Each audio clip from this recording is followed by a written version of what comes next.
Switzerland is gradually backing off its offer to mediate between the governments of Cameroon and separatist Anglophone fighters because of the consistent and persistent non-compliance of the both parties in NGWANYAM in the Buyo division of the northwest region of Cameroon. It is 6 p.m. at the same time in the city of Douala. NGWANYAM is one of the villages making up the Buyo special constituency. The Social Democratic Front Party is already picking up the 2 seats available as far as municipal election, rather legislative elections in this part of the northwest region is concerned.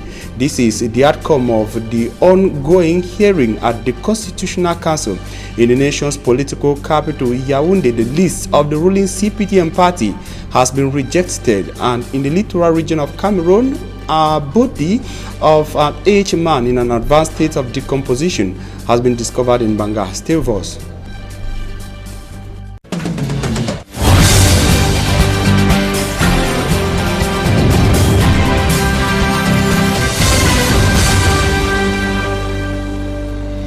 Ladies and gentlemen, you are on to the primetime newscast on Equinox Television, live from Equinox Central News Desk in Douala, Cameroon. I am for me, Armstrong Sander. We begin with human interest story. I take you to Mbanga in the Mungu division of the littoral region of Cameroon, where the body of a 40-year-old man has been removed from a well in an advanced state of decomposition, as Simanjikan Gabriel tells us in the following report.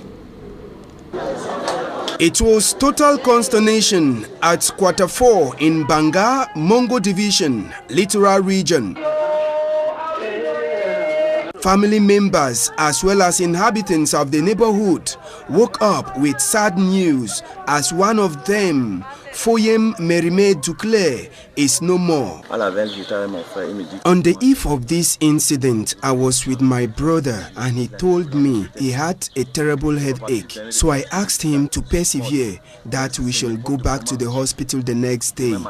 At 4 a.m. when I woke up, went out to ease myself, I saw that his door was open, and heading closer, I didn't see him, but the wall in the compound was open. La barrière, le portail est fermé. Je commence à regarder, je pose des questions, est-ce qu'il est sorti? Je trouve dans le puits d'eau ouvert. Merime, who is 42 years of age, was discovered in a well in his compound after complaining about his ill health. Many in Quarter 4 neighborhood were shocked and surprised about the incident. It's a shame to what just happened at Quarter 4. A man just committed suicide. We can't tell what happened, but the action isn't a good one for us in Quarter 4 in Banga. It was thanks to a tradi practitioner that the family members were able to quickly locate the whereabouts of their son. Immediately removed from the well, the ambulance vehicle from the Mbanga District Hospital was on standby to ferry his lifeless body to the mortuary while investigations continue. And we talk this other sad incident in the southwest region of Cameroon, that is the killing of 3 female workers of there is a company in Ekona. Ekona is a locality in the Muyuka subdivision of the Fako division, southwest region of Cameroon.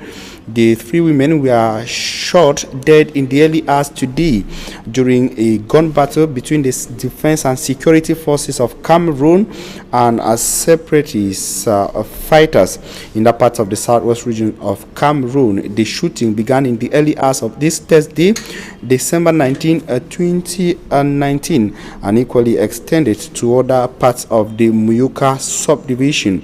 We have reports equally that at least 5 persons who were on board the truck transporting the Supremo workers to their work site were equally injured in the crossfire. It should be noted that the persons killed, according to local information, are workers with Supremo who were killed by in a crossfire between the defense and security forces of Cameroon and separatist fighters. As earlier indicated, uneasy calm is gradually returning to Ekona and the rest of Muyuka subdivision, the southwest region of Cameroon. We shall be coming back to this in subsequent editions of News on Equinox television. And meantime, we talk about the Swiss-led mediation. Reports have it that the Swiss are gradually backing off the offer to mediate between the government of the Republic of Cameroon and separatist Anglophone leaders over the consistent and persistent non-compliance of both parties to sit down and negotiate for a possible return to normalcy in the northwest and southwest regions of Cameroon. More with Hermine Luga in the following report. In June 2019, the Federal Department of Foreign Affairs announced in a statement that it was working to find a peaceful and lasting solution to end the crisis in the northwest and southwest regions of Cameroon, in collaboration with the Center for Humanitarian Dialogue, an organization based in Geneva. While the first meeting was held between the Switzerland Federal Department and the Cameroonian opposition in Switzerland, Cameroonian ministry stressed that the objective of this meeting was to prepare for future peace negotiations between the Cameroonian government and the political opposition. The announcement came at a time when some Cameroonian opponents forced the entrance to a hotel in Geneva where Cameroon's head of state was residing. In its action, Switzerland adhered to the principles of strict neutrality and discretion, but today its drive has systematically stopped. And this has thus far spurred planned actions by some political actors and peace crusaders such as Barrister Akere Muna, targeting a dialogue which will witness the participation of Thabo Mbeki, former president of South Africa. Scheduled for February 2020, observers have it. This scheduled talk might be of grand success, assembling peace initiators who didn't align with Switzerland earlier. With both parties unwilling to sit down and negotiate for a return to normalcy in the northwest and southwest regions of Cameroon, insecurity continues to dictate the way of life in the northwest and southwest regions. But the government of Cameroon believes that the special status as contained in the bill on decentralization, that is the General Code on Decentralization and Local Authorities, will see a return to normalcy. The statement was made by Cameroon's Minister of Decentralization and Local Development, George Elanga Obams, at the lower house of parliament in Yaoundé when parliamentarians of the lower house adopted the bill. More in the following report. Cameroon's lower house of parliament, December 18, 2019, voted and adopted the bill on the General Code of Decentralization and Local Authorities. Adopted despite criticism from some Cameroonians of the content of the special status to the Anglophone regions as provided by the bill. Cameroon's Minister of Decentralization and Local Development, George Elanga Obams, says the adopted bill will bring back peace to the war-torn Anglophone regions of Cameroon.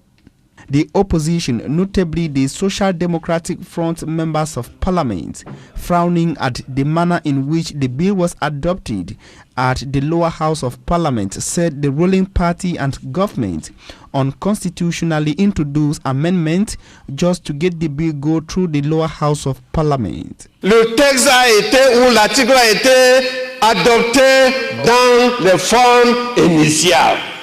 That's the big joke. Why are those people making those amendments? The parliamentarians that have been elected by the people are making those amendments in order to beef up, to panel beat the text.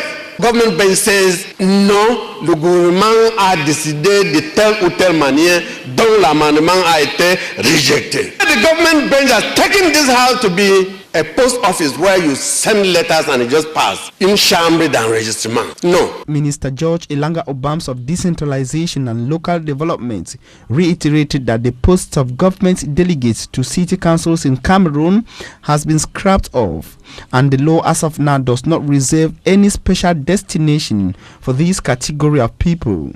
After the adoption of the bill by members of parliament, the ball is in the hands of senators for the upper house of parliament in Cameroon and the president of the Republic of Cameroon. And the hearing continues at the Constitutional Council in Yaoundé. As of now, they are on case number 33 out of the over 55 cases filed by political party leaders and candidates running for the legislative and equally municipal elections in Cameroon.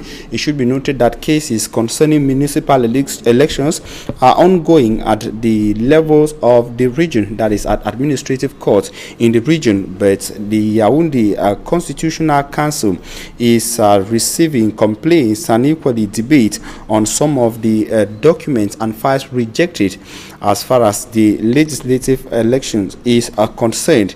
Even before now, the Constitutional Council rejected the file of the ruling Cameroon People's Democratic Movement, that is the CPTM party, in the Boyo division of the Northwest region of Cameroon, paving the way for the Social Democratic Front Party to be the only party contesting within the Boyo division. It should be noted that the Boyo special constituency has 2 parliamentary seats, and of course the entire division now goes to the Social Democratic Front, and it's been reported that the SDF can now count 2 parliamentary seats even before the start of the elections built for the 9th of February 2019. The Constitutional Council equally went further to reject the file of the Social Democratic Front for the Ngokitunja West constituency, that is the Ngokitunja South constituency rather. And of course, SDF party will not be running in the Ngokitunja West constituency. The CPTM party demanded the rejection of the SDF list for Ngokitunja West for the non-respect of the sociological composition of Ngokitunja South. It should be noted, Ngokitunja South. And of course, the complaint of the CPTM party was deemed necessary and valid by the Constitutional Council. That went further, to reject the list of the Social Democratic Front party. They equally reviewed the case of Donga Manton West special constituency, that is the Ako Mesije constituency. And of course, the SDF list for Ako Mesije special constituency in Donga Manton West was demanded to be rejected by the Cameroon People's Democratic Movement. The CPTM party asked that the SDF failed in respecting the sociological composition of Ako and Mesije subdivisions, forming a special constituency. According to them, the 2 names or candidates filed by the SDF party, notably Chenwe Eugene Wacho and Manu Rosaline, all come from Ako subdivision, leaving Mesije subdivision with no candidates. Other cases are being reviewed at the Constitutional Council, and we shall be coming back to that in subsequent editions of news on Equinox television. Meantime, a Cameroonian born Mervin Songa Shuye has shared his experience with Cameroonians in the Northwest Regional Chieftown Bamenda. He shared his experience of having taught Africa, and notably Somaliland, which is equally a conflict-hit country within Africa, as the challenges the people there face are almost the same faced by the people in the Northwest region of Cameroon, as well as the Southwest region, according to the following report filed in by Mbostela from Bamenda. The Deputy Speaker in charge of Central Africa, the African Youth Parliament, Cameroonian-born Right Honorable Mervin Songwe Shunye, amazed other young people as he shared his experience while on a fact-finding mission to Somaliland between November 21st and 25th, 2019. They have a government, they have hospitals, they have schools, they have many things. And they are even far off more than other countries that have been recognized internationally. And there, they don't have beer. For those of you who drink much beer, you're going there, be rest assured that you will not have anything there. Before now, the Republic of Somaliland had been plunged into civil war. At least 500,000 persons died and millions fled for safety. Since 1991, Somaliland has been seeking international recognition, and for 28 years, they are yet to achieve that goal. In line with one of our objectives, that of fighting against uncivil behavior, discrimination, social marginalization, social scorches and poverty among the youth in Africa, the African Youth Parliament is leading a campaign aimed at having Somaliland restored and recognized by some international bodies. Somaliland have been able to exist for 28 years without having recognition. What could be the problem? And we have countries that have similar situations. So we're looking at it as a community of practice to see what is happening in Somaliland, that we should not guard against the fact that other countries should not go through what Somaliland have gone through. So we're looking forward to ensure that from the reports and issues that we have from Somaliland, we are also going to Somalia to find out from them what their own side of the story is, and to see that what is happening in Somaliland should not repeat itself. Somalilanders have since put the war behind them and are working on the principle of reconciliation. Some personalities attending this press briefing in Bamenda attest the example of Somaliland is worth copying and pasting in Cameroon, and this could be done by partnering with the country. To respond to the electorate, that's probably why in this country today we are talking about decentralization, because most developmental options in our country had been top down instead of bottom up. In the case of Somaliland, they have not had international recognition yet, but we get information that, you know, the governance is good because there's meaningful rapport between elected officials and the electorate. So I think it will be relevant, even as mayors, to do an exchange program in even countries like Somaliland. Founded in Nairobi, Kenya in 2003, the African Youth Parliament has representation in all 54 countries in Africa, with Somaliland coming up as the 55th. The organization has as objective to help the African continent find youthful solutions to her fundamental challenges, some of which cut across like unemployment, the non-professionalization of education, corrupt appointed and elected officials who are bent on making the youthful population stay at the level of believing that the youths of today are tomorrow's leaders, tomorrow which may never come. Mbustelade reporting from Bamenda, chief town of the northwest region of Cameroon. Meantime, in the southwest region, precisely in Kumba, the senior divisional officer for Meme has warned against fake contractors. The SDO for Meme, Tundong Shambalen, was speaking as he officiated a session that was meant to vote the 2020 budget for the Kumba City Council. The sum of 3 million francs CFA was voted as a budget for this council for 2020, as Manjikan Gabriel reports. These 2.87 kilometers road beginning at the CPDM Party Hall in Kumba Town right up to the residence of the senior divisional officer for Meme, Chamberlain Tundong, was top on the agenda as the Kumba City Council adopted its budget for 2020. We are not going to execute any contract again and not tolerate which security in the middle of our station. From the motion there to my residence, insecurity is right there. What is insecurity there? It's not that we are not living here in Kuma. They are state contractors and they will just want to disturb us. And my population are suffering, starting by myself. My own car has been destroyed. The senior divisional officer, who was very angry with the contractors of the said project based in Bastos, Yaoundé, and had never come to do their work, says he doesn't want fake contractors in the town. Responding to the worries of the senior divisional officer, the government delegate to the Kumba City Council, Victor Nkelengo, blamed the non-respect of the work by the said company to insecurity as a result of the Anglophone crisis. Apart from issues of development raised at the City Council session recently, it was an occasion for the Kumba City Council government delegate to announce his desire to retire, owing to the fact that the special status content will soon be applied and the position might be cancelled. We have all come to the end of our mandate. Special status, as President says, the position of government delegate is supposed to be scrapped. And so I will also be thinking of retiring. I want to assure you people that despite our political differences, we still remain good friends forever. The sum of 3 billion francs CFA was voted by the councillors as the 2020 budget for the city of Kumba. This witnessing an increase of 1,764,423,981 francs CFA.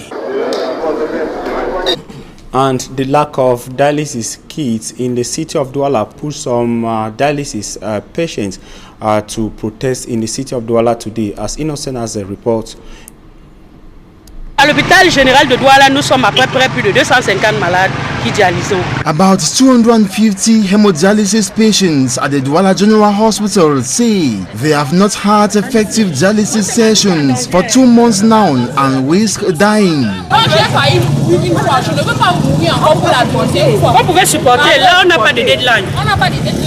That the limited dialysis kits, which were being managed within the 2 months time frame, have a breakdown and no reasonable fixed date has been given them for repairs. Parce que je ne sais pas quand exactement je vais dialyser.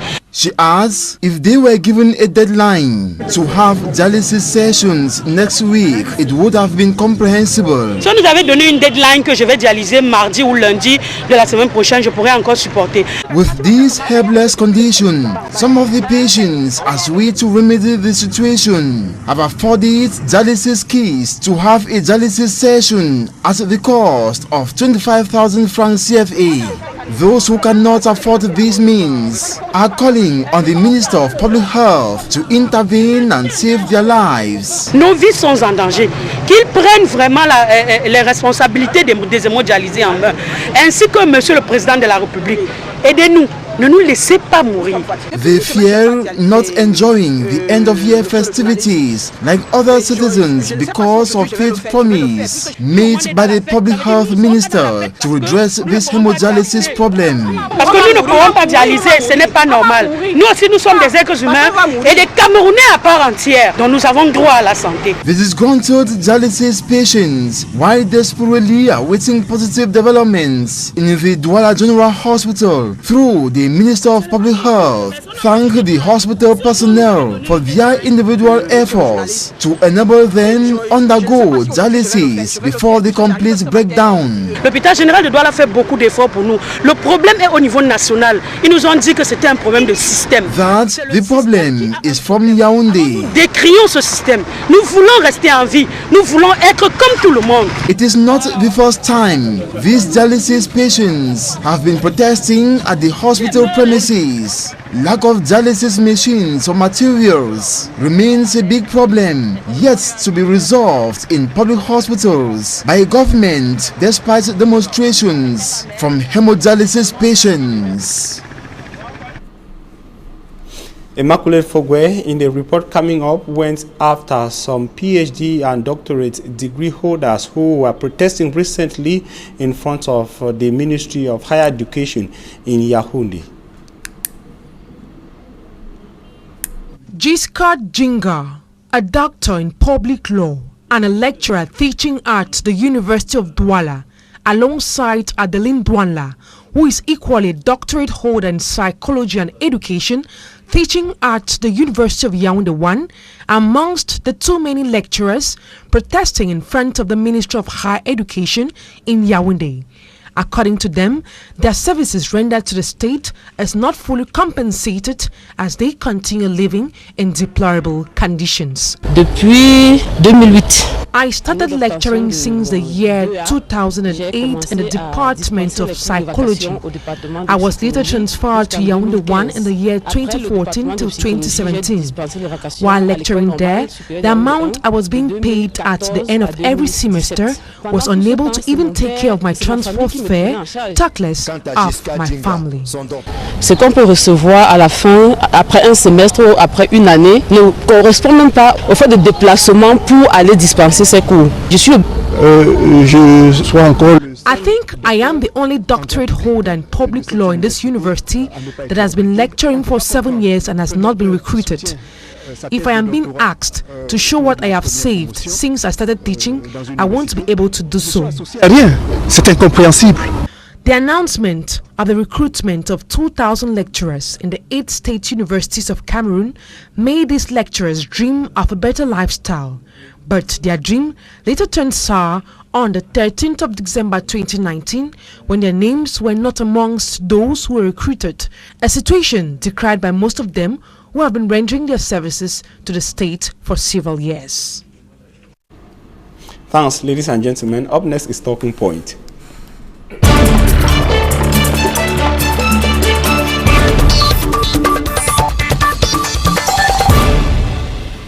We are receiving an education at this. We are receiving Dr. NGWANYAM, MD. He is a CEO of St. Louis University Institute.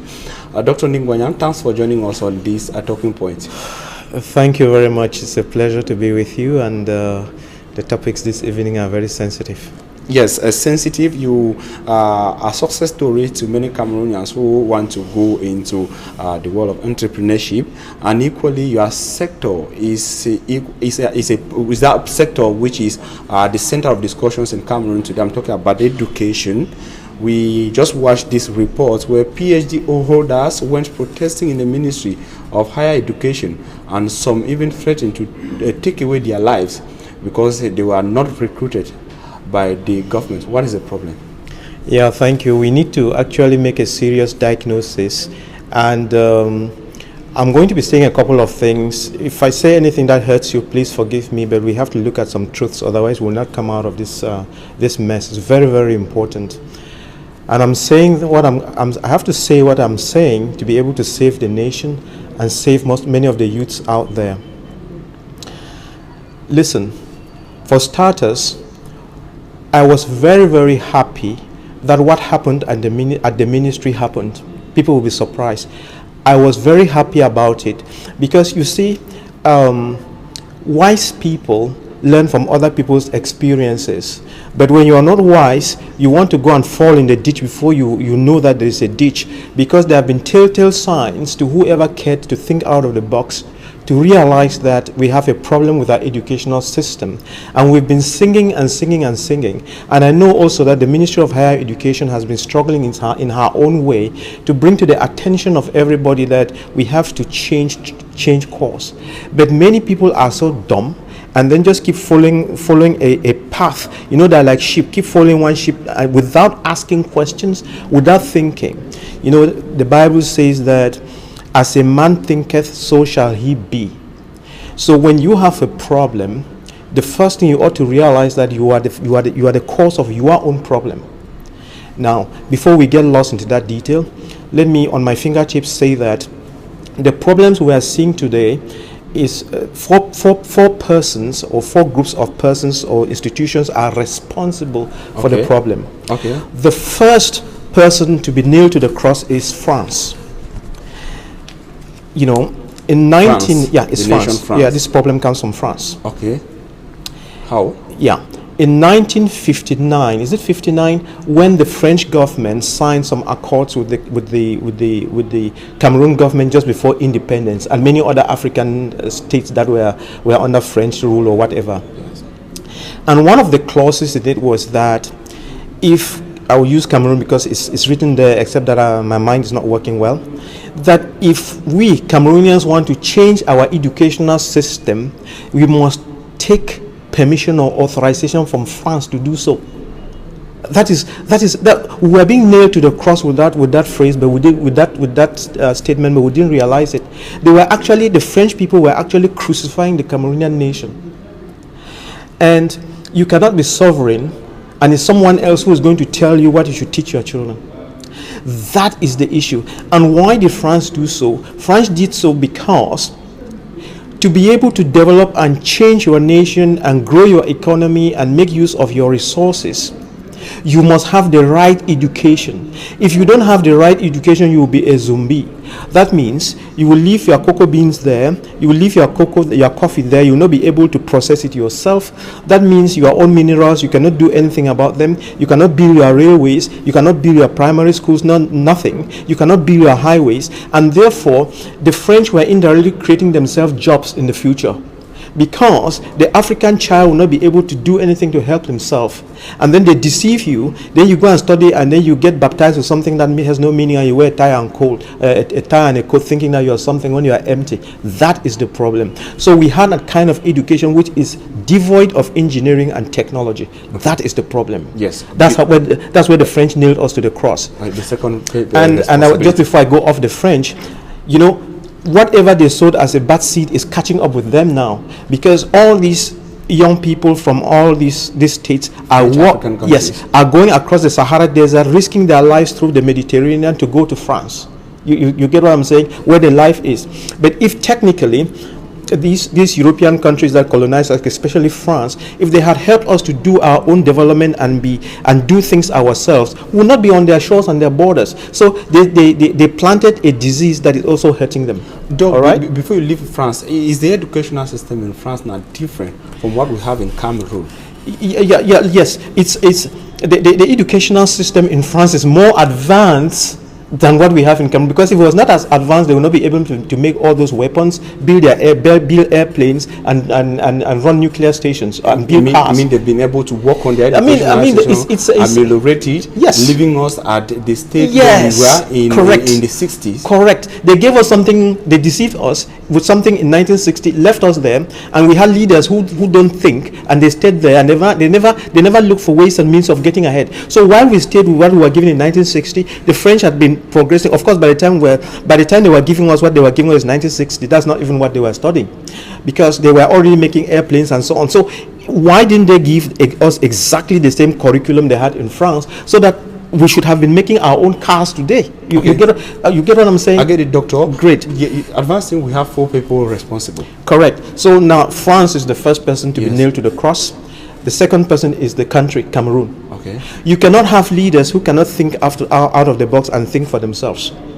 You know, if they were thinking for themselves or thinking out of the box and trying to help the nation, it's true that France said, okay, you cannot change your educational system until you take permission from us. But it works this way. When someone shuts the door, there's always a window that is open. You get what I'm saying? A window is always open. And there are windows open. And there are windows open. Take advantage of open windows. Okay. In Cameroon, you couldn't change the educational system, right? Or whatever. It's in quotes, actually. Yes. But if you look at it very carefully, the Bamilikes have been doing their thing. That's okay. Look at the list of PhD people who have been recruited. You will see that over 400 and something are Bamilikes. All right. It's not an accident. It's intentional. It's a way of doing it. It depends on what they studied. You see, like those other people who are crying on the streets and complaining. They study philosophy, education, blah, blah, blah, blah. But those Bamilikes, they studied technology and sciences. That's what they did. And if you study technology, go and look at all those people who are crying in the streets and committing suicide. You won't find any of them who has studied technology and engineering and is useful and can solve a problem. You wouldn't. Okay. Yes. So I said the state. Yes, the state. Now listen. The Cameroon government had been giving a lot of scholarships for her youths to go and study abroad, right? When you are giving those scholarships, make sure you give scholarships for them to go and study science, technology, engineering, and mathematics, and come back and open industries. They will create jobs and so on. But you give them scholarships to go and study philosophy, French literature. That is the problem. What do you do in French literature? It's a waste of resources. No, you are not focused. You don't know what you want to do, and that is a problem. And then, even in your schools, you would have organized in your schools in such a way that, the technology will be upfront.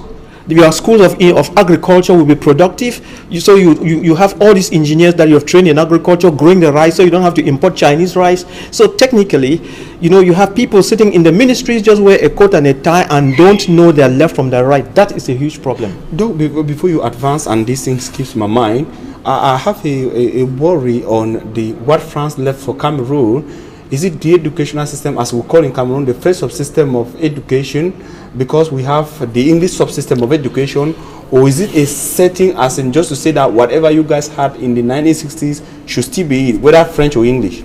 It's just like this. If the West Cameroonian had been left to evolve on their own under the federal system, would have been far advanced, because we would have been changing our educational system to meet our needs and solving our problems and being productive. But when we were locked in this unitary system, it was like the door was shut on us. You know, we had to fight a lot to get the University of Boya, and when finally we were granted the University of Boya, they still gave us throw-in subjects there and so on, and science, technology, engineering and mathematics didn't have a solid stand. And how do I know this? A couple of years ago, about 5 years ago, when I went for a graduation at the University of Boya, I noticed something. The different departments were called up, during that swearing ceremony or whatever you called it. The convocation. Convocation, whatever. Where you stand up and you are blessed, and then there was the Department of Social Sciences. Yes. And there was this song going on. SMS, Faculty of SMS. The children were dancing and very happy and so on. And when they mentioned the Faculty of Social Sciences, they made a loud noise and a crowd of them stood up and jubilated. And I looked at them, I was smiling and laughing. I said, look at this, a couple of idiots. They didn't know what they were jubilating at. Okay? Okay. And then, so the crowd started over there. Then when we started to come to the very serious things, I'm talking of agriculture, I'm talking of computer sciences, it dwindled to a few people who stood up and looked so miserable. Yet those are the guys. Are you getting what I'm saying? So we waste resources training what is not useful, what is not necessary.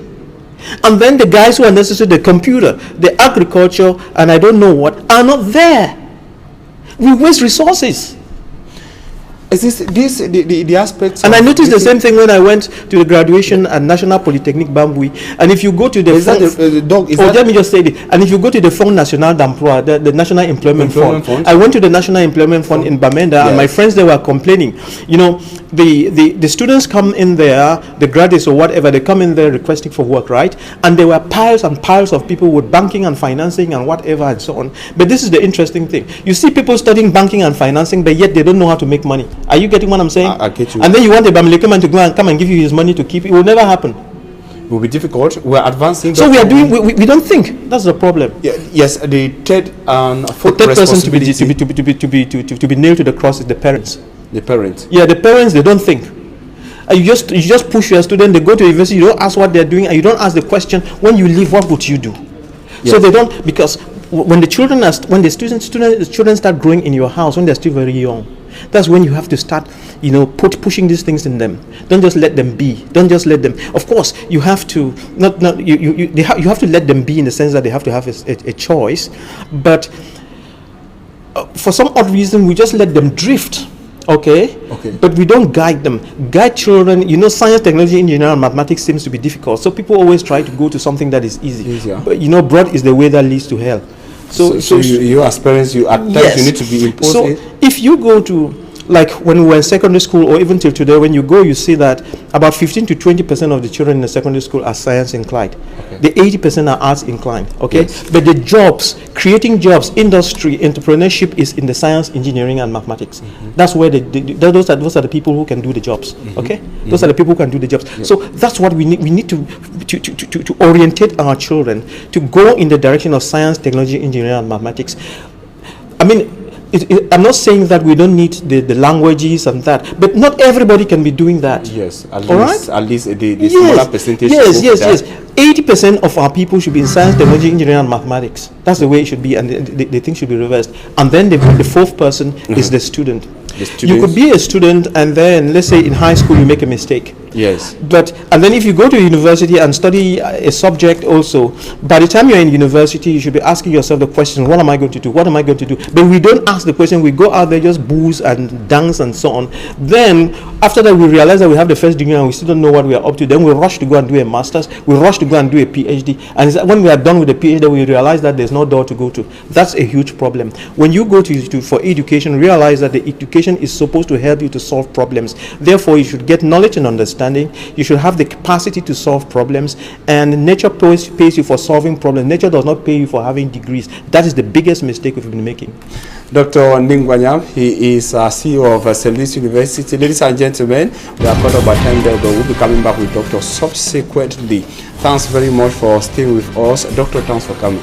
Thank you very much. If we don't have time, we would have discussed the decentralization.